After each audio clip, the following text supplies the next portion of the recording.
Hello students, last lecture में हमने kingdom fungi complete किया था।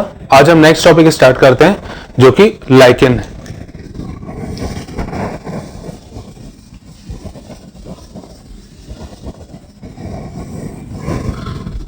लाइकेन नाम हमने पहले भी सुना हुआ है। जब हम साइनोबैक्टीरिया पढ़ रहे थे तब अपन ने वहां पे इस टर्म का यूज किया था।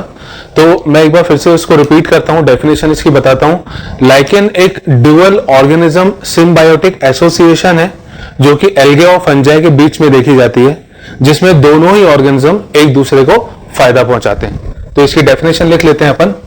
It is a dual organism symbiotic association. Symbiotic मतलब कोई ऐसा रिलेशन जिसमें दो ऑर्गेनिज्म साथ में रहते हैं और दोनों एक दूसरे को फायदा पहुंचाते हैं। तो dual organism symbiotic association between algae and fungi.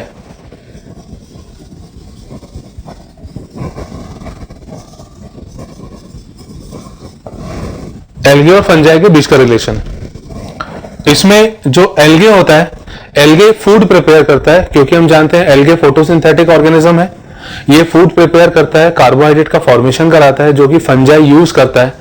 Fungi food इससे ऑब्टेन करता है और जो फंजाई का जो फंक्शन होता है वो ये कि ये एब्जॉर्प्शन में हेल्प करता है और इट प्रोवाइड शेल्टर। तो algae prepare food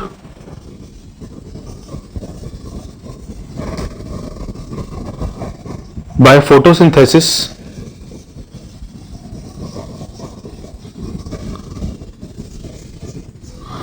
and fungi provide shelter and also help in mineral absorption।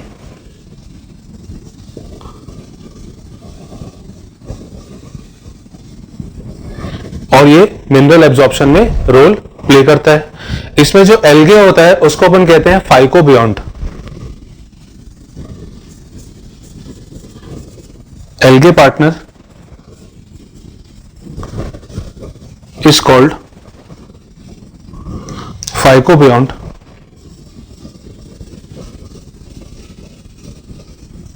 और जो फंजाई होता है उसको माइकोबियोंट कहते हैं।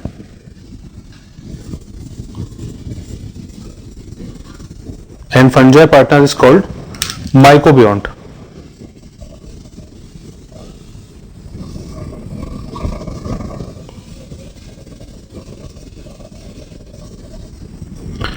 ये दोनों के लिए अपन स्पेसिफिक टर्म यूज करते हैं।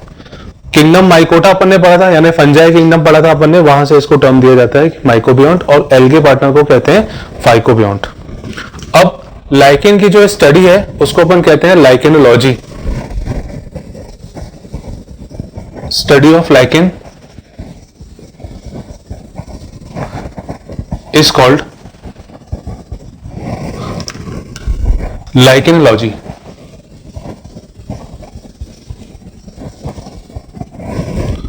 लाइकेन टर्म सबसे पहले यूज किया था थियोफ्रेस्टस ने।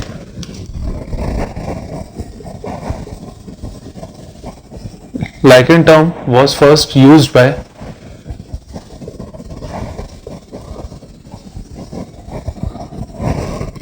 थियोफ्रेस्टस।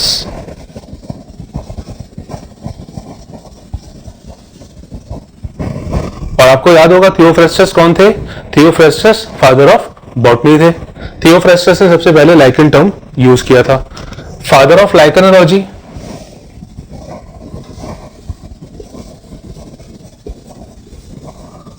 फादर ऑफ लाइकेनोलॉजी ये है Erik Acharius. Father of lichenology Erik Acharius. अब लाइकेन के लिए कुछ और भी टर्म यूज किए गए थे, तो other terms used in place of lichen, in place of term lichen. अब कौन कौन से टर्म यूज किए गए थे? एक था हेलियोटिज्म, मतलब बाकी जो भी नाम थे उसमें ये नाम जो था वो सबसे कॉमन, सबसे ज्यादा यूज किया जाने वाला था. लाइकेन के बाद अपन हेलियोटिज्म ही पढ़ते हैं. हेलियोटिज्म मतलब लाइकेन ही होता है, ज्यादा कॉमनली यूज करने वाला टर्म हेलियोटिज्म. इसके अलावा मास्टर स्लेव हाइपोथेसिस, क्योंकि लाइकेन एक रिलेशनशिप है फंजाई और एल्गे के बीच में. यहां पे जो फंजाई पार्टनर होता है वो डोमिनेंट होता है और एल्गे पार्टनर इतना ज्यादा डोमिनेंट नहीं होता है एज कंपेयर टू फंजाई. एक और टर्म इसके यूज करते हैं, दैट इज सिम्बायोसिस. इसके अलावा एक टर्म और यूज किया जाता है, दैट इज कंसोर्शियम. ये सारे के सारे टर्म हम लाइकेन की जगह पे यूज करते हैं. हेलियोटिज्म, मास्टर स्लेव हाइपोथेसिस, सिम्बायोसिस और कंसोर्शियम. चलिए एक बार जल्दी से इसको रिवाइज करते हैं जितना अपन ने लिखा है. लाइकेन एक ड्यूअल ऑर्गेनिज्म रिलेशनशिप है, सिम्बायोटिक एसोसिएशन है. फिर से रिपीट कर दूं, सिम्बायोटिक एसोसिएशन मतलब होता है दो ऑर्गेनिज्म साथ में रहते हैं और दोनों एक दूसरे को फायदा पहुंचाते हैं. तो ये एल्गे और फंजाई के बीच का एसोसिएशन है. यहाँ एल्गे जो होता है फूड को प्रिपेयर करता है by the process of photosynthesis, और फंजाई जो होता है वो शेल्टर प्रोवाइड करता है और मिनरल एब्जॉर्प्शन में हेल्प करता है. एल्गे पार्टनर को हम यहाँ पे फाइकोबियोन्ट कहते हैं और फंजाई को हम माइकोबियोन्ट कहते हैं. स्टडी लाइकेन की कहलाती है लाइकेनोलॉजी. सबसे पहले टर्म यूज किया था थियोफ्रास्टस ने, जो कि फादर ऑफ बॉटनी भी हैं. फादर ऑफ लाइकेनोलॉजी कहते हैं हम एरिक अकेरियस को. लाइकेन के अलावा कुछ और भी टर्म्स यूज किए जाते हैं, जैसे हेलियोटिज्म, मास्टर स्लेव हाइपोथेसिस, सिम्बायोसिस और कंसोर्शियम. सबसे ज्यादा यूज होने वाला टर्म हेलियोटिज्म. नेक्स्ट हम पढ़ते हैं type of lichen.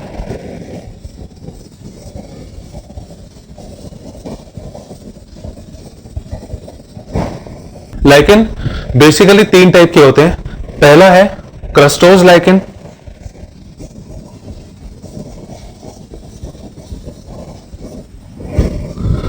Crustose lichen जो होता है ये हार्ड सरफेस से अटैच होने वाला लाइकेन है. और अगर हम बात करें जितने भी टाइप के लाइकेन्स होते हैं उसमें सबसे पहले क्रस्टोज लाइकेन ही ग्रो करता है. ये बहुत इंपॉर्टेंट है. हालांकि क्वेश्चन ये आ चुका है कि इनमें से कौन सा पायोनियर ऑफ वेजिटेशन होता है, मतलब वेजिटेशन की शुरुआत कराने वाला कौन सा ऑर्गेनिज्म होता है, तो उसका आंसर है लाइकेन. पर एक बार और थोड़ा सा डीप में पूछा गया था कि लाइकेन में पहला कौन सा टाइप होता है जो वेजिटेशन की शुरुआत कराता है, तो इसका आंसर है क्रस्टोज लाइकेन. तो इसमें लिख लेते हैं हम क्रस्टोज लाइकेन. इसके बारे में small flat body attached with substrate. Substrate मतलब वो जगह जहां पे ये जुड़ता है, जैसे जमीन हो गई, पत्थर हो गया, ये इससे अटैच हो जाता है. इसमें हम मेंशन कर लेते हैं कि it is known as pioneer of vegetation. देखिए अगर ओवरऑल पूछा जाता है पायनियर ऑफ वेजिटेशन मतलब शुरुआत कराने वाला, तो आंसर लाइकेन आएगा, है ना. और अगर लाइकेन में भी डीप में पूछा जाता है तो फिर उसका आंसर क्रस्टोज लाइकेन आएगा. इसका सेकेंड टाइप है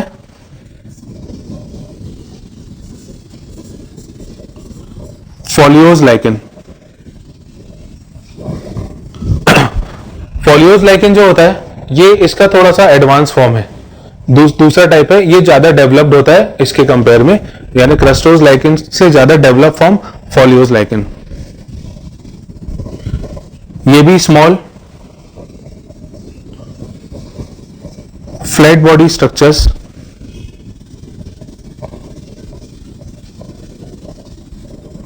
अटैच्ड विथ सबस्ट्रेट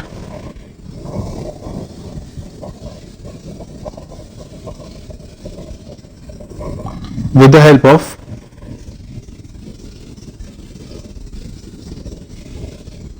rhizines. यहां पे एक टर्म हम यूज कर रहे हैं राइजिन। राइजिन मतलब ये रूट लाइक स्ट्रक्चर्स होते हैं, रूट के जैसे ही होते हैं, जो लाइकिन को सरफेस से जुड़ने में मदद करते हैं। तो ये दूसरा टाइप है लाइकिन का। तीसरा टाइप होता है फ्रूटिकोस lichen.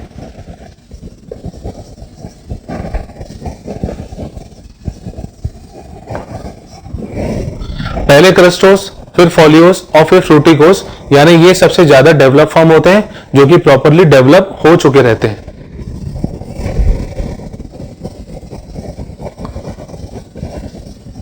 These are more developed form of lichens. ये ज्यादा डेवलप फॉर्म है। ठीक है, अब अपन बात, ये तो अपन ने देखा टाइप ऑफ लाइकेन। अब हम बात करते हैं जो लाइकेन का एक्चुअली कहां कहां हम यूज देखते हैं, ये चीज अपन डिस्कस करते हैं। तो next topic is importance of lichen.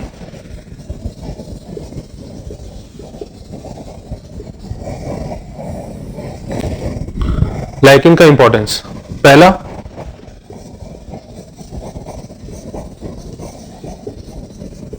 Ecological importance.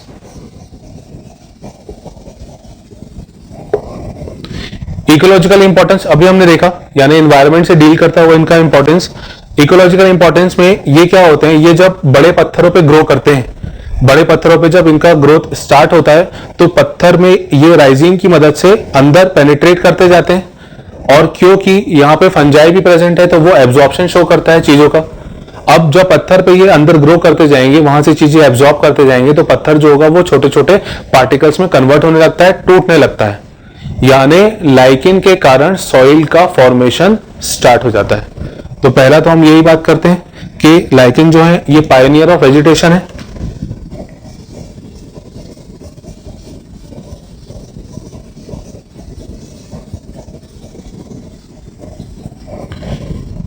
Pioneer of vegetation कहलाते हैं। दूसरा कि they help in formation of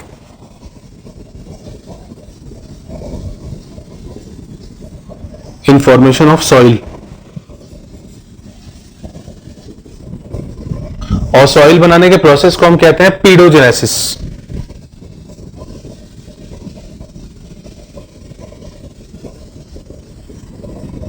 soil की फॉर्मेशन को पीडोजेनेसिस कहते हैं। इट ऑल्सो परफॉर्म और कॉज वेदरिंग ऑफ रॉक्स। ये रॉक्स की वेदरिंग करने में यूजफुल है, मतलब रॉक्स को तोड़ने में, चट्टानों को तोड़ने में ये यूजफुल है। तो अगर हम एक सीक्वेंस देखें कि किस तरह से किसी पत्थर पर यानी किसी बैरन एरिया में वेजिटेशन होता है, तो सबसे पहले हम देखते हैं, सबसे पहले वहां पे उगता है लाइकेन। लाइकेन के बाद आएगा मॉस। मॉस मतलब ब्रायोफाइट। जो प्लांट किंगडम में हम क्लासिफिकेशन देखते हैं, एल्गे, फिर ब्रायोफाइट, फिर थैलोफाइट, ब्रायोफाइट, फिर टेरिडोफाइट, फिर जिम्नोस्पर्म, एंजियोस्पर्म। तो वहां पे फिर जो ब्रायोफाइट की एक कैटेगरी है मॉस, वो डेवलप होती है। तो सबसे पहले आते हैं लाइकेन, लाइकेन के बाद आते हैं moss.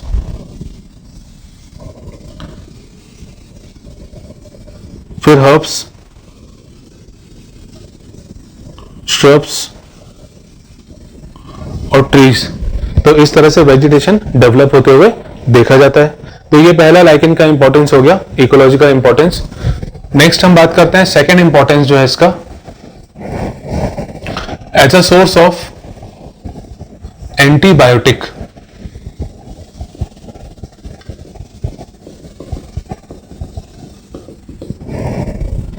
As a source of antibiotic. Antibiotic का सोर्स होता है ये। एंटीबायोटिक का मतलब कुछ ऐसे केमिकल सब्सटेंसेस जो माइक्रो ऑर्गेनिज्म की ग्रोथ को सप्रेस करते हैं, रोकते हैं। तो एंटीबायोटिक सोर्स में एक लाइकेन होता है उसनिया। उसनिया गिव्स उसनिक एसिड। एक लाइकेन होता है उसनिया, उससे उसनिक एसिड बनता है, और ये उसनिक एसिड एंटीबायोटिक की तरह काम करता है। हालांकि लाइकेन से और भी कई सारे एंटीबायोटिक मिलते हैं, पर ये सबसे ज्यादा यूज होने वाला एंटीबायोटिक जो इससे ऑब्टेन होता है।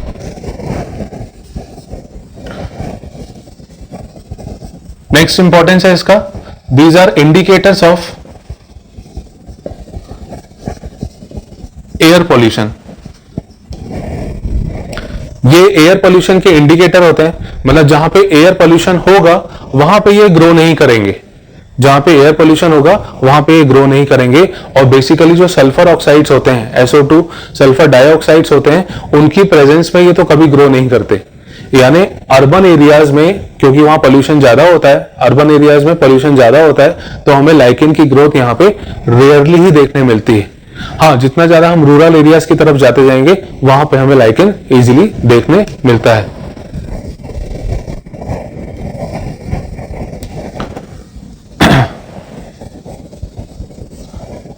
They indicate presence or absence of pollutants like sulfur oxide। यहां पे मैंने लिखा है प्रेजेंस और एब्सेंस ऑफ। यहां पे ये मतलब है कि अगर वहां पे सल्फर ऑक्साइड नहीं होगी तो ये ग्रो करेंगे, और अगर वहां पे सल्फर ऑक्साइड प्रेजेंट होगी तो फिर ये ग्रो नहीं करेंगे। यानी सल्फर ऑक्साइड की प्रेजेंस और एब्सेंस से टोटली लाइकेन की ग्रोथ देखी जाती है। तो ये हो गया तीसरा इंपॉर्टेंस इसका। चौथा इंपॉर्टेंस है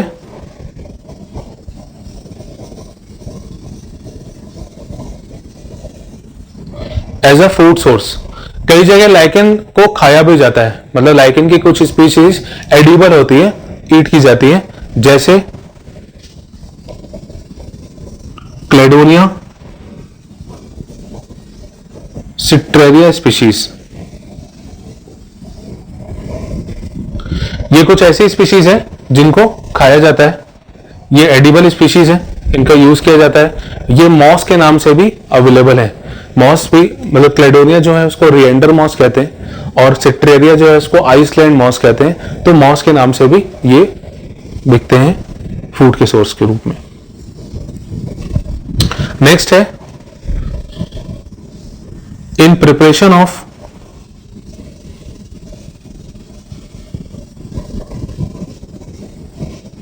डाई। ये डाई बनाने के लिए और इंडिकेटर के लिए यूज किए जाते हैं। जैसे एक कॉमन एग्जांपल बताता हूं जो सुना भी होगा आपने, लिटमस। लिटमस डाई जो होती है, यानी लिटमस पेपर पे जो यूज करने वाला केमिकल है, वो लाइकेन से ही मिलता है ना। इसके अलावा एक और डाई जो यूज की जाती है, ऑर्चिल। ऑर्चिल भी एक डाई है जो इसके ये जो इंडिकेटर के रूप में और डाई के रूप में यूज की जाती है, जो कि लाइकेन से ऑब्टेन होती है।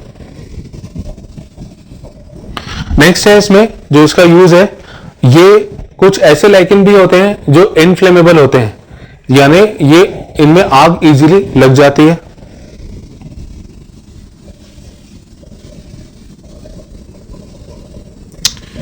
इनफ्लेमेबल लाइकेन्स, इसका एग्जांपल है उसनिया। उसनिया इनफ्लेमेबल लाइकेन होता है। लाइकेन में एक चीज हमें और ध्यान रखनी है, some species are poisonous.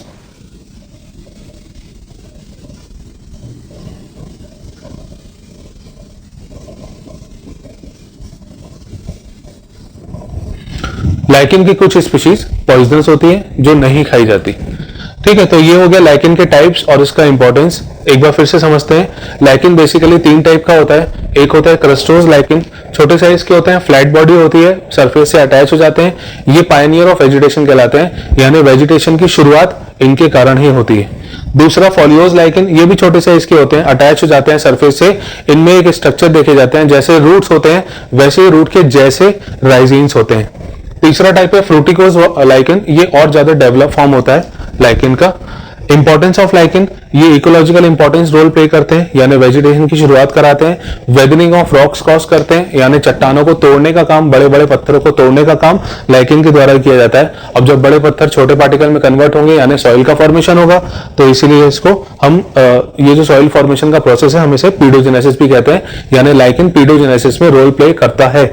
Next आता है थर्ड सेकंड इसका इंपॉर्टेंस, ये as a source of antibiotic use होता है। इसमें उसनिया, जिससे उसनिक एसिड मिलता है, एंटीबायोटिक। एयर पोल्यूशन का इंडिकेटर है, जहां सल्फर ऑक्साइड्स प्रेजेंट होंगे वहां पे ग्रो नहीं करेगा। अर्बन एरिया में लाइकेन की ग्रोथ नहीं देखी जाती। एज अ फूड सोर्स, ये कुछ स्पीशीज हैं जो फूड सोर्स की तरह यूज होती हैं। इन प्रिपरेशन ऑफ डाई, जैसे लिटमस और ऑर्चिल, ये डाई वगैरह यूज करने के लिए इसलिए लाइकेन का यूज किया जाता है, इनको प्रोड्यूस करने के लिए। इन्फ्लेमेबल लाइकेन, कुछ लाइकेन अपने आप ही फायर कैच कर लेते हैं, जैसे उसनिया, और कुछ स्पीशीज इसकी पॉइजनस होती हैं, वो एडिबल नहीं होती। नेक्स्ट लाइकेन में हम लास्ट टॉपिक पढ़ते हैं, रिप्रोडक्शन।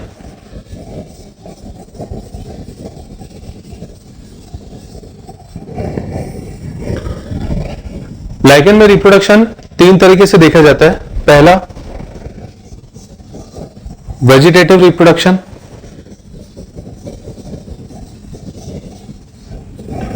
वेजिटेटिव रिप्रोडक्शन लाइकेन में बेसिकली फ्रेगमेंटेशन के कारण होता है।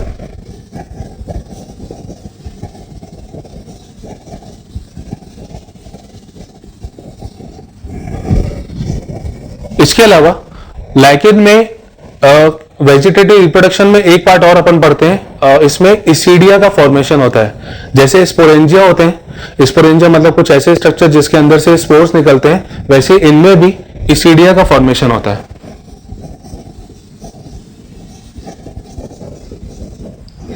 ये कुछ ऐसी बॉडी होती है जो बाद में लाइकेन में कन्वर्ट हो जाती है। सेकेंड टाइप आता है एसेक्सुअल रिप्रोडक्शन।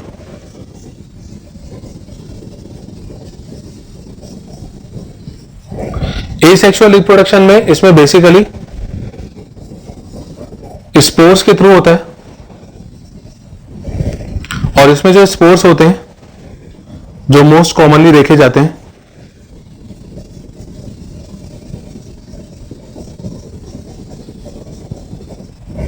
ये होते हैं कोनिडिया। यानी यहां पे फंजाई पार्टनर जो है वो मेनली रोल प्ले कर रहा है, क्योंकि कोनिडिया जो है वो बेसिकली फंजाई में प्रोड्यूस होने वाले स्ट्रक्चर्स होते हैं, तो फंजाई यहां पे इंपॉर्टेंट रोल प्ले करता है। थर्ड टाइप है इसमें sexual reproduction.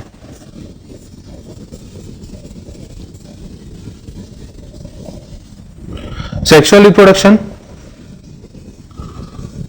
Bye fusion of gametes होता है। गैमीट्स के फ्यूजन से सेक्सुअल रिप्रोडक्शन यहां पे देखा जाता है। तो ये हमने कंप्लीट किया लाइकेन के बारे में।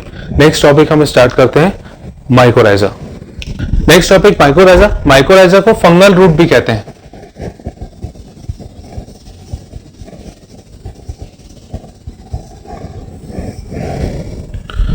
जैसे अपन ने पढ़ा था कि लाइकेन ड्यूअल ऑर्गेनिज्म रिलेशनशिप होती है, सिम्बायोटिक एसोसिएशन है, वैसे ही माइकोराइजा भी सिम्बायोटिक एसोसिएशन ही होता है।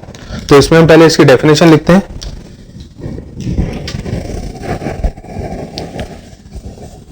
It is a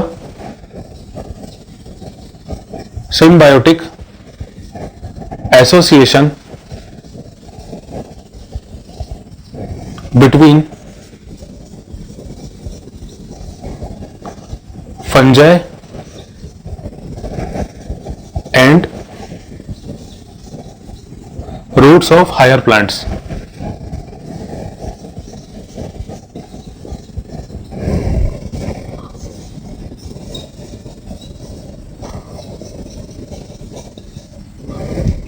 Between fungi and roots of higher plant.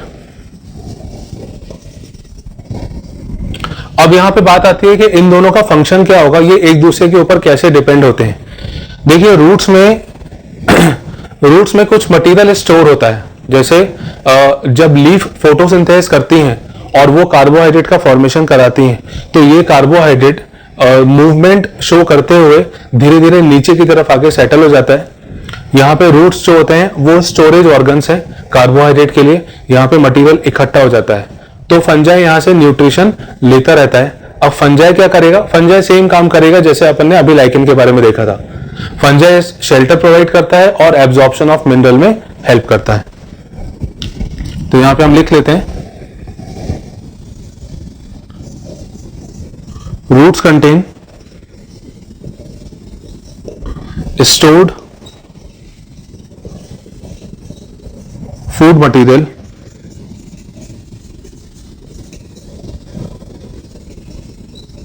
and fungi provide shelter and also help in absorption of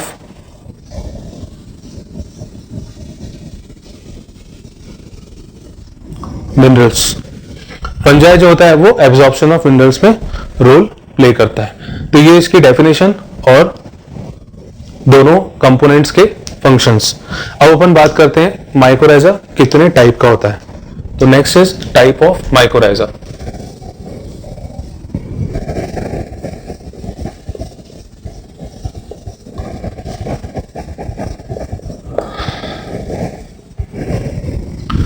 mycorrhiza वैसे तो 3 टाइप का होता है, पर बेसिकली हम 2 ही टाइप पढ़ते हैं।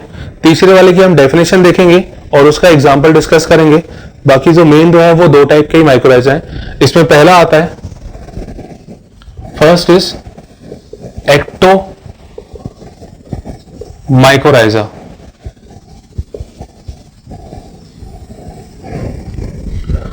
अब ये समझते हैं कि क्या होता है। देखिए, एक्टोमाइकोराइजा नाम से इंडिकेट है, एक्टो मतलब बाहर की तरफ, ठीक है ना। अब हम देखें अगर इसमें रूट्स, क्योंकि ये फंजाई जो होता है वो रूट्स के साथ जुड़ा हुआ पार्ट है, ठीक है। तो हम देखते हैं कि जैसे ये रूट्स हैं, ठीक, ऊपर प्लांट है, ये रूट्स हैं, यहां पे रूट हेयर्स होते हैं जो वाटर को एब्जॉर्ब करते हैं। ये जो रूट्स होते हैं इसमें बाहर की तरफ जो सेल्स होती हैं ये कॉर्टिकल सेल्स कहलाती हैं, जो बाहर वाली लेयर से अटैच रहती हैं। इसमें सबसे बाहर वाला पार्ट होता है एपिडर्मिस। एपिडर्मिस के बाद जो सेल्स हैं इनको हम कहते हैं कॉर्टिकल सेल्स। ये कॉर्टिकल सेल्स हैं,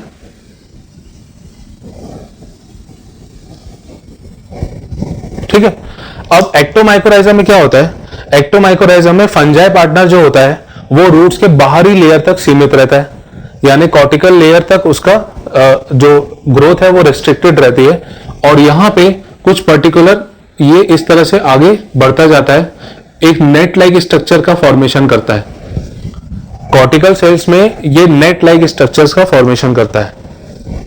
तो इसमें हम लिख लेते हैं, fungi shows restricted growth in cortical regions of roots। और ये कॉर्टिकल रीजन में एक नेट लाइक स्ट्रक्चर का फॉर्मेशन करता है जिसे अपन हार्टिंग नेट कहते हैं। It forms net like structure called Hartig net.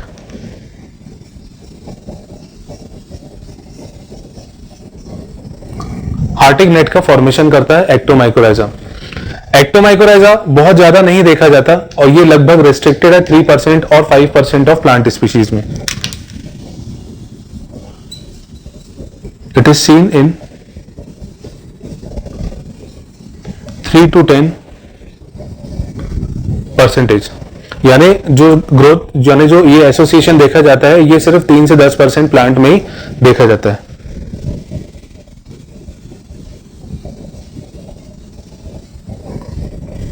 Example इसका पाइनस,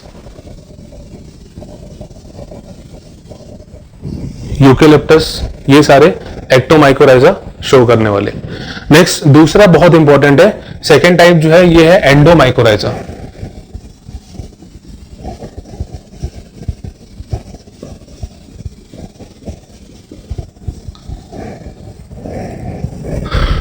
एंडोमाइकोराइजा यहां नाम से इंडिकेट है, यानी अंदर वाले पार्ट में देखा जाता है ये। तो एंडोमाइकोराइजा में फंजाई जो होता है वो कॉर्टिकल सेल से भी थोड़ा सा अंदर तक पेनिट्रेट कर जाता है।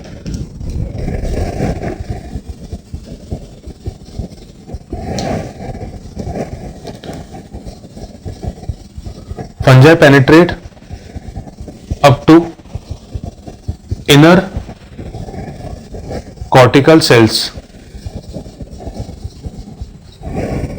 अंदर तक चला जाता है। अंदर जाने के बाद ये दो टाइप के स्ट्रक्चर बनाता है। एक वो स्ट्रक्चर होता है जो अनब्रांच होता है, मतलब सीधे सीधे आगे बढ़ता जाता है, और एक वो स्ट्रक्चर होता है जिसमें ब्रांचिंग होती है, यानी एक पार्ट में जाके वो डिवाइड होने लगता है। ये जो अनब्रांच स्ट्रक्चर है इसको हम कहते हैं वेसिकल, ये जो ब्रांच स्ट्रक्चर है इसको हम कहते हैं आर्बस्कल। तो it forms unbranched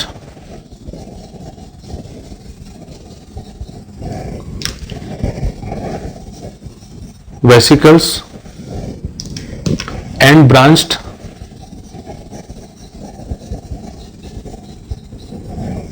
arbuscles like structures।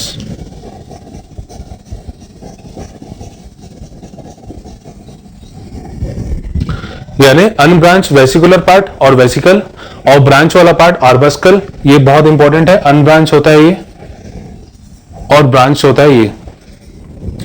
इसीलिए एंडोमाइकोराइजा को एक और नाम दिया जाता है, hence it is also known as vesicular, यहां से लिया गया, फिर arbuscular mycorrhiza. Vesicular, arbuscular, mycorrhiza, और इसको हम शॉर्ट में कहते हैं VAM, वेसिकुलर आर्बस्कुलर माइकोराइजा। अब इसमें हमने कई तरह की क्लासेस पढ़ी हैं फंजाई की। यहां पे जो मेंबर्स होते हैं वो हम देखते हैं। इसमें जो फंजाई पार्टनर होता है, इसमें जो फंजाई पार्टनर होता है वो मेनली फाइकोमाइसिटीज और जाइगोमाइसिटीज का मेंबर होता है।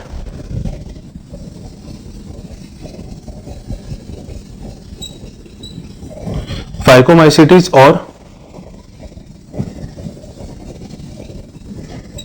जाइगोमाइसिटीज का मेंबर होता है, जबकि इस केस में जो फंजाई पार्टनर होता है वो बेसिडियोमाइसिटीज का मेंबर होता है। Fungi partner belongs to basidiomycetes. यहां पे फाइकोमाइसिटीज और जाइगोमाइसिटीज का मेंबर होता है।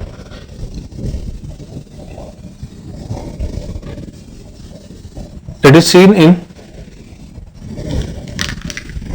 80 to 90% प्लांट स्पीशीज।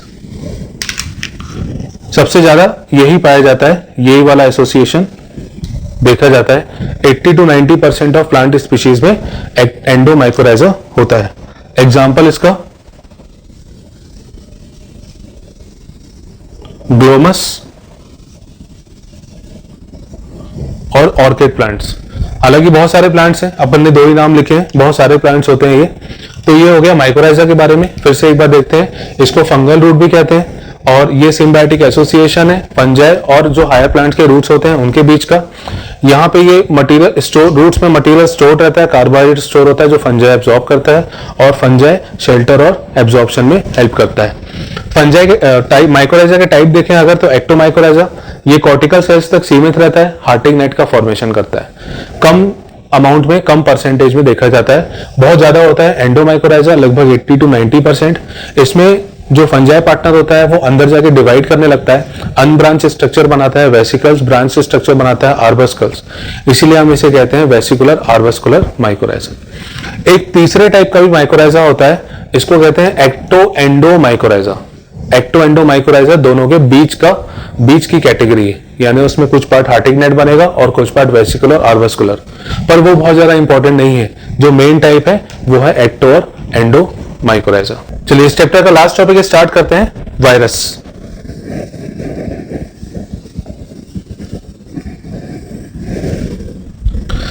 वायरस के बारे में अपन ने पहले भी काफी कुछ सुना हुआ है।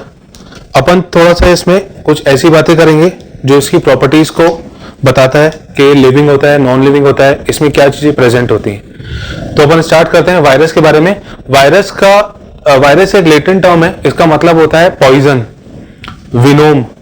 पॉइजन होता है ये, है ना। और इसमें कुछ साइंटिस्ट का रोल जो बताया गया है वो अपन यहां पे बात करते हैं। तो सबसे पहले it is a latent term,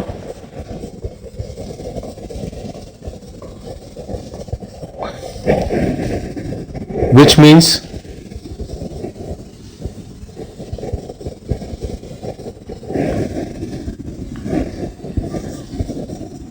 venom और पॉइजन। वायरस एक लेटेंट टर्म है जिसका मतलब होता है वेनम और पॉइजन। एक साइंटिस्ट थे Ivanovsky,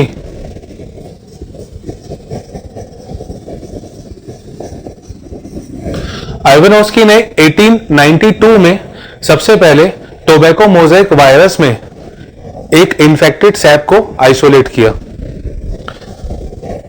Ivanovsky in 1892 first isolate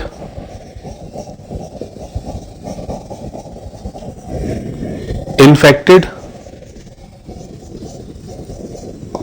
material from the sap of tobacco mosaic virus, जिसको शॉर्ट में हम टीएमवी कहते हैं। तो इवानोस्की ने सबसे पहले टोबैको मोज़ेक वायरस के अंदर जो सैप, जो लिक्विड पार्ट होता है, उससे इंफेक्शियस मटेरियल को आइसोलेट किया। इसके बाद एक साइंटिस्ट थे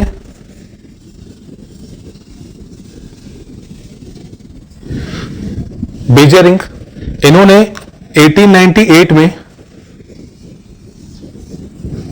वायरस के लिए एक टर्म यूज किया था, यानी वायरस के लिए नहीं कहना चाहिए, वो जो इन्फेक्टेड मटेरियल था, वो इन्फेक्टेड मटेरियल के लिए एक टर्म यूज किया था और एक स्टेटमेंट भी दिया था, कॉन्टेजियम वाइवम फ्लूइडम।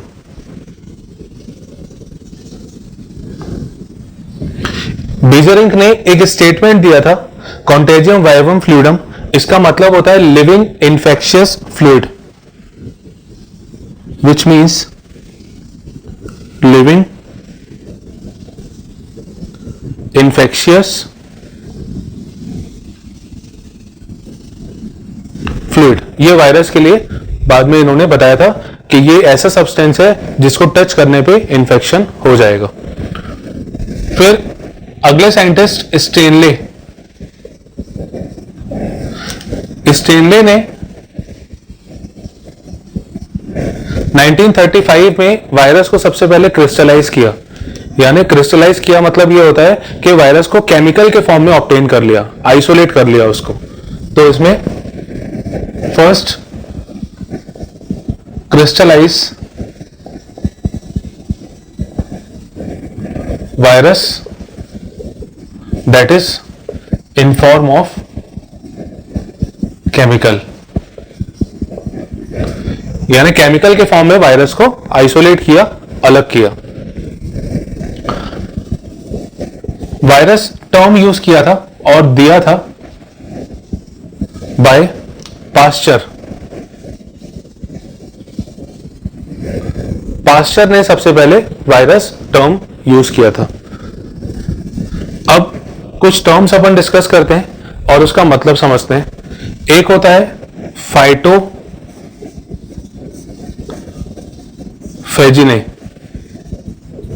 फाइटोफेजिने और फाइटोफेज। फाइटोफेज भी हम इसको लिख सकते हैं। फाइटोफेज मतलब होता है कोई ऐसा वायरस जो प्लांट पे इंफेक्ट करता है, वायरस दैट इन्फेक्ट प्लांट्स। यानी वो सभी वायरस के लिए हम एक कॉमन टर्म यूज करेंगे फाइटोफेज। अगर किसी एनिमल बॉडी को इन्फेक्ट करता है तो हम उसको कहेंगे जूफेज, यानी ये ऐसा वायरस है विच इन्फेक्ट एनिमल्स, है ना। नाम से इंडिकेट है, ये फाइटो यानी प्लांट, ये जू मतलब एनिमल्स के लिए। एक टर्म आता है कॉलीफेज। कॉलीफेज मतलब होता है जो ई कोलाई पे अटैक करेगा।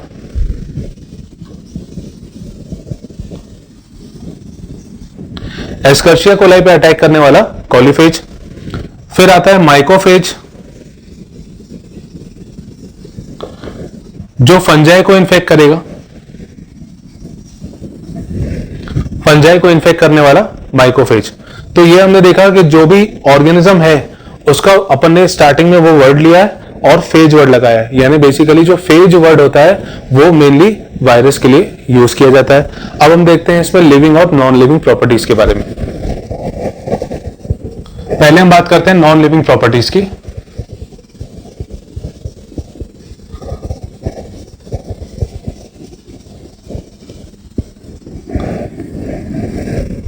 वायरस की कुछ नॉन लिविंग प्रॉपर्टीज, जैसे absence of protoplasm,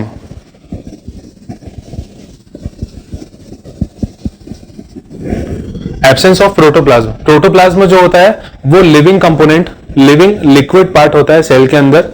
protoplasm virus में नहीं पाया जाता। वायरस में किसी तरह की ग्रोथ नहीं होती, वायरस में कोई रेस्पिरेशन नहीं देखा जाता। इसके अलावा एक बहुत important point, inert outside the body.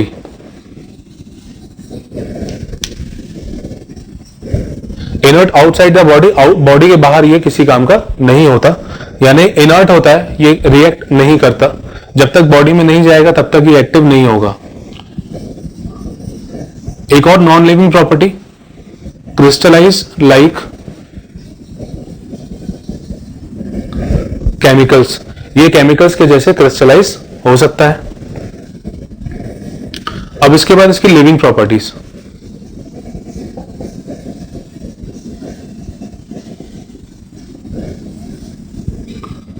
Living property में ये होस्ट का जेनेटिक मटेरियल यूज करता है रेप्लिकेशन शो करने के लिए।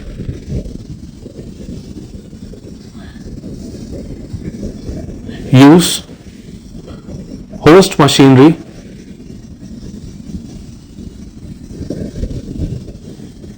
फॉर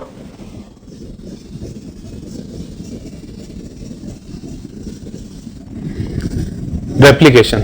रेप्लिकेशन मतलब डीएनए से डीएनए बनना या डीएनए से आरएनए बनना या कोई जेनेटिक मटेरियल से किसी फॉर्म में कन्वर्ट होना दूसरे जेनेटिक मटेरियल में, ये रेप्लिकेशन कहलाता है। मेनली रेप्लिकेशन का मतलब होता है डीएनए से डीएनए बनना, है ना। तो यहां पे जो लिविंग प्रॉपर्टी है इसकी, वो ये होस्ट का जेनेटिक मटेरियल वो यूज करके अपना जेनेटिक मटेरियल तैयार करता है। इसके अलावा एक बहुत important point, these are obligate parasite. ये ऑब्लिगेट पैरासाइट होते हैं, मतलब स्ट्रिक्टली कंडीशन को फॉलो करने वाले। इसके अलावा वायरस में एक एंजाइम भी देखा जाता है जिसका नाम है न्यूरामिनिडेज। वायरस कंटेन एंजाइम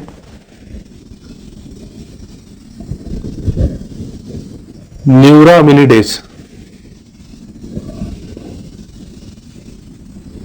तो ये कुछ पॉइंट है जिसके कारण वायरस को लिविंग कंसीडर करते हैं। एक्चुअली वायरस इतना छोटा ऑर्गेनिज्म है, ये बैक्टीरिया से भी छोटा ऑर्गेनिज्म है, यानी वायरस सबसे छोटा ऑर्गेनिज्म माना जाता है। बैक्टीरियल फिल्टर्स को जो क्रॉस कर ले वो बैक्टीरिया से छोटा हो जाता है, तो वायरस बैक्टीरियल फिल्टर्स को इजीली क्रॉस कर लेते हैं, इसलिए वो वायरस से भी छोटे कंसीडर किए जाते हैं। तो हम ये पॉइंट लिख लेते हैं, these organisms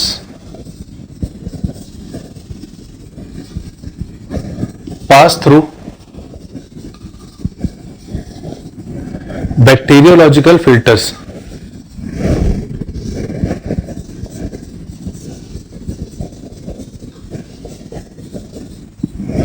ये बैक्टीरियोलॉजिकल फिल्टर से इजीली पास हो जाते हैं, इसलिए इनका साइज काफी छोटा माना जाता है। ये प्लांट्स में कुछ सिम्टम्स शो करते हैं। जब ये प्लांट को इन्फेक्ट करते हैं तो जो सिम्टम्स देखने मिलते हैं ये हैं, when virus infect plants some symptoms appear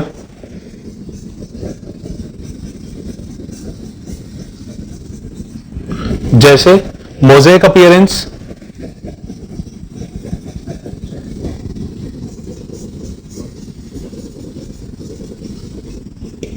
mosaic appearance का मतलब होता है शेप चेंज हो जाता है और कुछ प्रॉपर्टीज यानी आउटर मॉर्फोलॉजिकल कैरेक्टर्स को चेंज हो जाते हैं, मोज़ेक अपीयरेंस।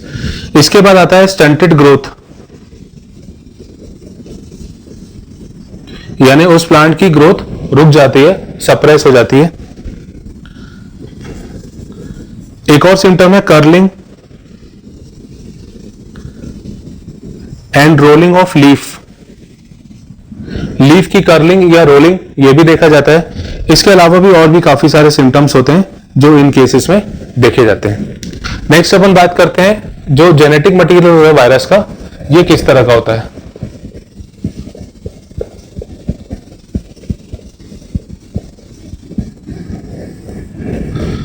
जेनेटिक मटेरियल में चारों तरह का देखा जाता है, इसमें आरएनए, डीएनए और डबल और सिंगल स्ट्रैंडेड। तो पहले अपन बात करते हैं डबल स्ट्रैंडेड डीएनए किस ऑर्गेनिज्म में पाया जाता है, ये देखते हैं। वायरस में कुछ डबल स्ट्रैंडेड डीएनए वाले ऑर्गेनिजम्स होते हैं जिनमें 2 स्ट्रैंड्स होते हैं,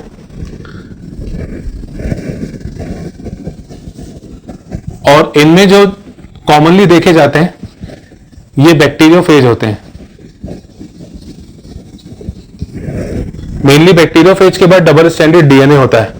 एग्जाम्पल इसका देखते हैं, कॉलीफ्लावर, मोज़ेक वायरस।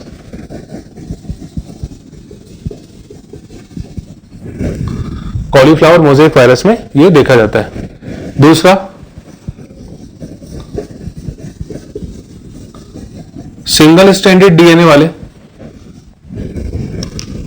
एग्जाम्पल इसका 5x174 कॉलीफेज। ये सिंगल स्ट्रैंडेड डीएनए इसमें होता है। Double stranded RNA,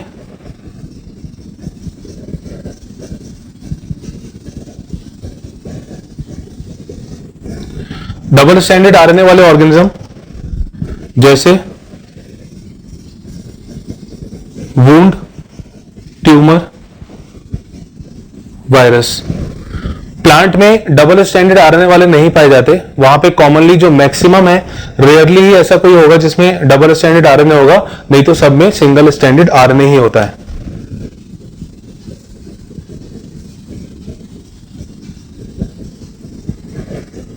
single stranded RNA के एग्जांपल इन्फ्लुएंजा वायरस,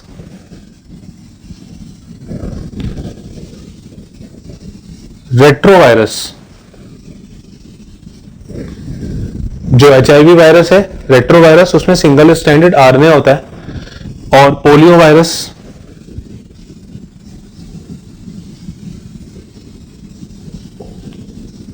और भी कई सारे। इंपॉर्टेंट पॉइंट है कि प्लांट्स में डबल स्ट्रैंडेड आरएनए नहीं पाया जाता, उसमें सिंगल स्ट्रैंडेड आरएनए ही होता है। बहुत रेयरली ही ऐसा कोई प्लांट होगा जिसमें डबल स्ट्रैंडेड आरएनए होगा, नहीं तो सिंगल स्ट्रैंड आरएनए होता है। पहला ये पॉइंट। दूसरा, वायरस में एक ही समय पे दोनों जेनेटिक मटेरियल यानी न्यूक्लिक एसिड नहीं पाए जाते, या तो उसमें डीएनए होगा या तो उसमें आरएनए होगा। No virus contain both DNA और आरएनए, साथ में दोनों नहीं होगा, सिर्फ एक या तो डीएनए होगा या तो आरएनए होगा।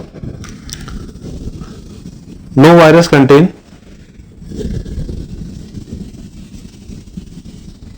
बोथ डीएनए और आरएनए। ठीक है, तो ये हो गया कुछ जेनेटिक मटेरियल के बारे में कुछ इंपॉर्टेंट पॉइंट। अब अगर हम स्ट्रक्चर देखते हैं वायरस का,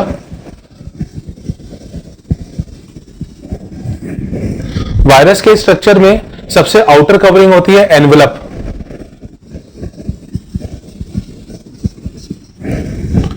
एनवेलप नाम से इंडिकेट है, बाहर की कवरिंग होती है ये, और इसमें छोटी छोटी यूनिट्स होती हैं।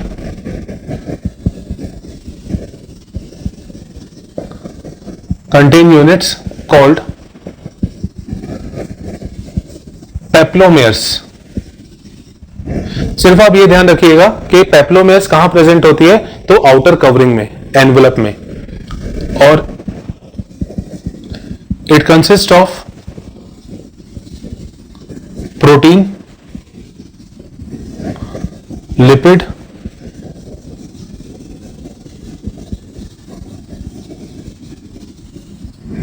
एंड कार्बोहाइड्रेट, ये सारी चीजें इसमें प्रेजेंट होती है। दूसरा आता है कैप्सिड। कैप्सिड एक्चुअली में एनवलप सबसे बाहर वाला पार्ट हो गया। एनवलप में जो प्रोटीन पार्ट है, जो प्रोटीन वाला पार्ट बना हुआ है, उस प्रोटीन वाले पार्ट को अपन कैप्सिड कहते हैं। तो outer protein covering consist of small units called कैप्सोमेयर्स। इनकी जो छोटी छोटी यूनिट्स होती हैं उसे कैप्सोमेयर कहते हैं। कैप्सिड का जो शेप होता है ये हेलिकल, पॉलीहेड्रल, ज्योमेट्रिक शेप का होता है। तो ये स्ट्रक्चर में इंपॉर्टेंट पॉइंट, आउटर कवरिंग जो होती है इसकी एनवलप कहते हैं। छोटी छोटी यूनिट का बना रहता है जिसको पेप्लोमेयर कहते हैं। हाँ, अगर आउटर कवरिंग नहीं होगी तो फिर वायरस नेकेड कहलाएगा। एनवलप अगर नहीं होगा तो वायरस नेकेड कहलाएगा, है ना। ये प्रोटीन, लिपिड और कार्बोहाइड्रेट का बना होता है। इसमें जो प्रोटीन वाला पार्ट होता है उसमें कुछ छोटी छोटी यूनिट होती है जिसे अपन कैप्सोमेयर कहते हैं। ओवरऑल स्ट्रक्चर को हम कैप्सिड कहते हैं और इसकी छोटी छोटी यूनिट्स को हम कैप्सोमेयर कहते हैं, जो कि अलग अलग शेप की होती है। नेक्स्ट, वायरस की एक कैटेगरी का मेंबर होता है viroid.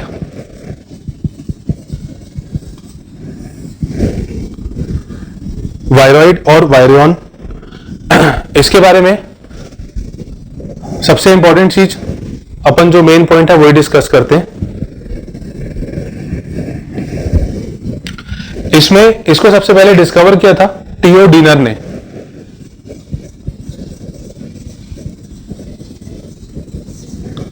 Discovered by T O dinner.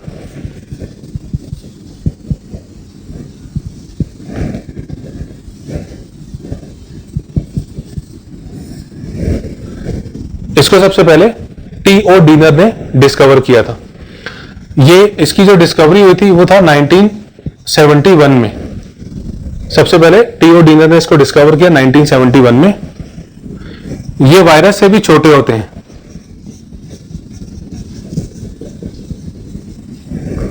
ये वायरस से भी छोटे होते हैं। इनका मॉलिक्यूलर वेट काफी कम होता है और इनमें आरएनए जेनेटिक मटेरियल होता है।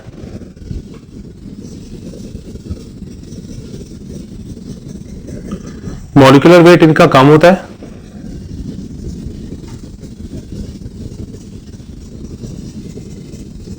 जेनेटिक मटेरियल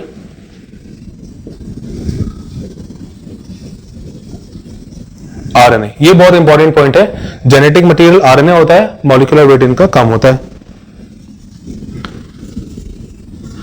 इनमें प्रोटीन कोट नहीं होता, यानी प्रोटीन की लेयर इनमें प्रेजेंट नहीं होती, यानी जो इन्फेक्शियस पार्ट है वो यहां पे आरएनए है। ये कुछ डिजीज कॉज करते हैं, जैसे पोटैटो स्पिंडल डिजीज। इस केस में पोटैटो जो होता है वो स्पिंडल शेप का हो जाता है। तो ये हो गया वायरॉइड के केस में, या वायरॉन। इसको टीओ डीनर ने 1971 में डिस्कवर किया था। वायरस से छोटे होते हैं ये, मॉलिक्यूलर वेट कम होता है, जेनेटिक मटेरियल आरएनए होता है, सिंगल स्टैंडर्ड आरएनए होता है। सिंगल स्टैंडर्ड आरएनए है इसमें, विदाउट प्रोटीन कोट, और ये डिजीज कॉज करते हैं पोटैटो स्पिंडल डिजीज। इसी तरह के एक और पार्टिकल्स हैं प्रियॉन्स।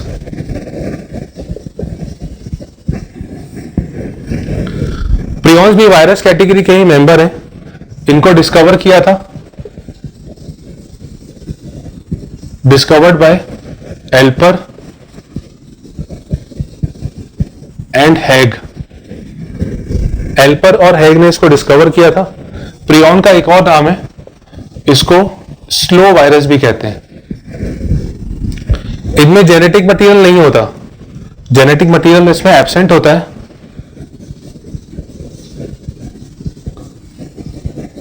No genetic material. और इसमें जो इन्फेक्शियस पार्ट होता है वो प्रोटीन की कोटिंग होती है।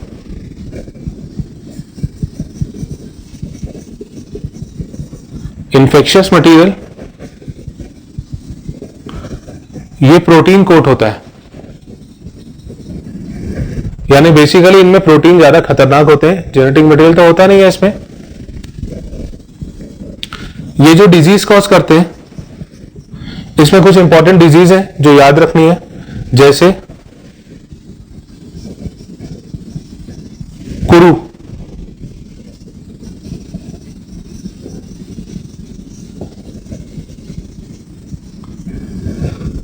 कुरु जिसको लाफिंग डेथ भी कहते हैं। एक्चुअली कुरु है नर्वस सिस्टम का डिजीज।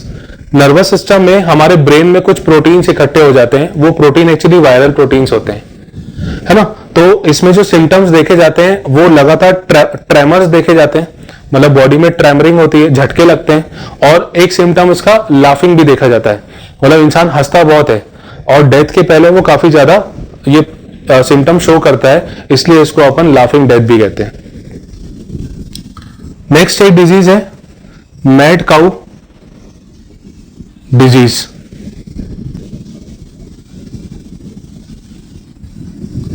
जो कैटल्स में देखी जाती है, ये इसी तरह की डिजीज है, उसमें भी ऐसे ही सिम्टम्स होते हैं।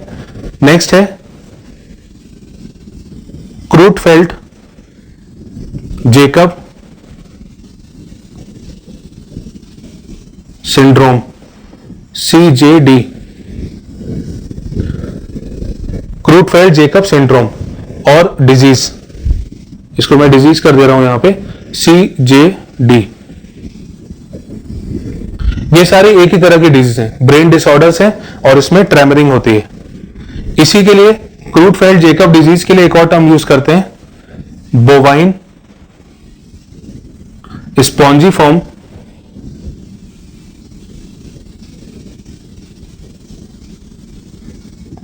एनसेफेलोपैथी, इसको हम शॉर्ट में कहते हैं BSE। तो ये सारी disease, kuru mad cow disease, Creutzfeldt Jakob disease CJD, और बोवाइन स्पॉन्जीफॉर्म एनसेफेलोपैथी BSE, ये सारी एक ही तरह की डिजीज है। नर्वस डिसऑर्डर है जिसमें प्रोटीन यानी वायरल पार्टिकल इकट्ठे हो जाते हैं ब्रेन में, और ट्रेमरिंग होती है, और कुछ सिम्टम्स के केस में यहाँ लाफिंग भी देखी जाती है। तो ये हो गया प्रियॉन्स के बारे में, जिनको स्लो वायरस कहते हैं। तो ये हमने बायोलॉजिकल क्लासिफिकेशन खत्म किया। नेक्स्ट लेक्चर में हम नया चैप्टर स्टार्ट करेंगे।